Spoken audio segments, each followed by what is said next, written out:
which lead to increase of power shortage. Nowadays, we are facing the shortage of power.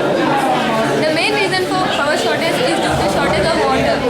Now, one of the reasons for water crisis is due to lack of rainwater harvesting systems. To overcome this problem, we have innovative model. This is the tall and multi-storage building. While constructing only, the roof should be inclined in such a way that it is inclined on one corner. The water goes to storage tank through an outlet. This storage tank has another outlet which is connected to the dynamo. When the water rushes with high pressure, it hits the turbine. The rotation of coil generates electricity.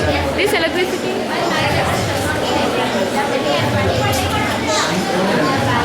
Continue explanation. This electricity can be used on the spot or can be stored in a battery.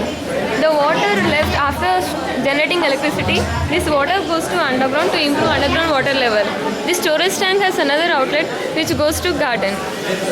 Another outlet goes to filtration tank where the water gets filtered and this water can be used for drinking, washing and other purposes. The main utility of this project is to generate power at micro level using roof rainwater so that the water can be used for drinking, gardening and other purposes.